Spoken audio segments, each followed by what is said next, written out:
Imagine walking into a place where the noise hits you before the door even closes. Voices overlap, people brush past you, lights feel too bright, and suddenly, you just want out. Not because you're scared, not because you're weak, and not because you have anxiety, but because something deeper inside your mind is reacting. Most people misunderstand this feeling. They label it as social anxiety or shyness. But what if I told you that people who hate crowded places usually think in a very specific way, and it has nothing to do with fear at all? Stay with me, because by the end of this video, you might see yourself or someone you care about in a completely new light. Crowded places don't bother everyone the same way. Some people feel energized by them, while others feel drained almost instantly. If you're someone who prefers quiet spaces, empty cafes, or solo walks instead of packed malls or loud events, this video is for you. And before you assume this is about mental health labels, let me be clear. This is about how your mind processes the world. That's exactly what we explore here on Silent Psychology, where we uncover the quiet patterns behind human behavior that most people never talk about. Before we go deeper, take a moment to like this video and subscribe to Silent Psychology. It really helps the channel grow and allows us to keep bringing you content that actually makes you think. If this topic already feels familiar, that's your sign you're in the right place. Now let's talk about the real reason.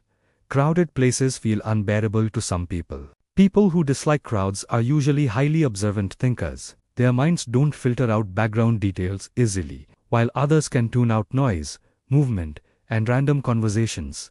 These thinkers absorb everything at once. Every sound, every movement, every facial expression enters their awareness. A crowded place becomes mentally exhausting, not emotionally scary. It's like having too many browser tabs open in your mind at the same time.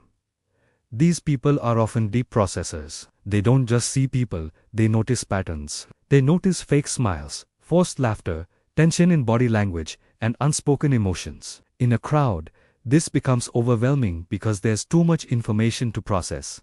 Their brain doesn't shut off. It analyzes constantly. So when they step into a crowded room, it's not fear that makes them uncomfortable.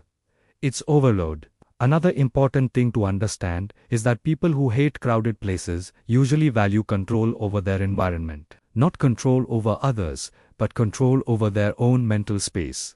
Crowds remove predictability. You don't know who will bump into you, who will speak loudly, or who will invade your personal space. For someone who thinks deeply, unpredictability drains energy. Quiet spaces feel safe, not because they are lonely, but because they are manageable. These individuals also tend to be internally focused. Their inner world is rich, detailed, and constantly active. When they are alone or in calm environments, they can think clearly. In crowds, their inner voice gets interrupted. It feels like trying to hear your own thoughts in the middle of a concert. So they withdraw, not because they dislike people, but because they value mental clarity. Here's something most people don't realize. People who dislike crowded places are often emotionally intelligent. They feel emotions deeply, both their own and others. In a crowd, emotional energy mixes. Stress, excitement, impatience, and tension all blend together. Sensitive thinkers pick up on this instantly. It's tiring to carry emotions that aren't even yours. So avoiding crowds becomes a form of self-protection, not avoidance. They also tend to dislike shallow interactions. Crowded places are full of small talk, surface-level conversations, and social performance. For deep thinkers, this feels empty. They prefer meaningful one-on-one connections where they can actually understand someone. A loud party with dozens of people might feel lonely to them, while a quiet conversation with one person feels fulfilling. Another common trait is independence of thought. People who hate crowds don't like being influenced unconsciously. In crowds, behavior spreads quickly. People follow trends, copy reactions, and lose individuality. Deep thinkers notice this and feel uncomfortable. They want to think for themselves, not be swept up by group behavior. Stepping away from crowds helps them stay grounded in who they are.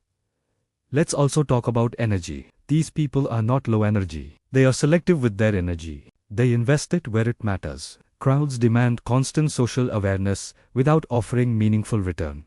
So the brain decides it's not worth the cost.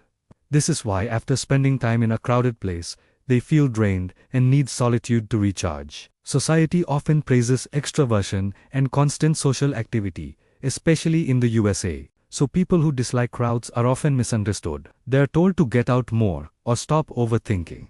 But overthinking isn't the problem. It's overstimulation. Their mind simply works differently. What's interesting is that many highly creative, intelligent, and self-aware people share this trait. Writers, artists, strategists, and thinkers often prefer quiet environments. That's where their best ideas come alive. Crowds don't inspire them, silence does. If you're listening to this and feeling seen, know this: there is nothing wrong with you. You don't need to force yourself into environments that drain you just to fit in. Understanding how your mind works is a form of strength. If this video resonates with you, I'd love to hear your thoughts. Comment below and share your experience with crowded places. Do they drain you too, or do they energize you? And if you know someone who always avoids crowds and gets misunderstood, share this video with them. It might help them feel understood for the first time. Thank you for spending this time with Silent Psychology. Don't forget to like, share, and subscribe if you want more content that explores the quiet side of the human mind. Sometimes, silence explains more than noise ever could.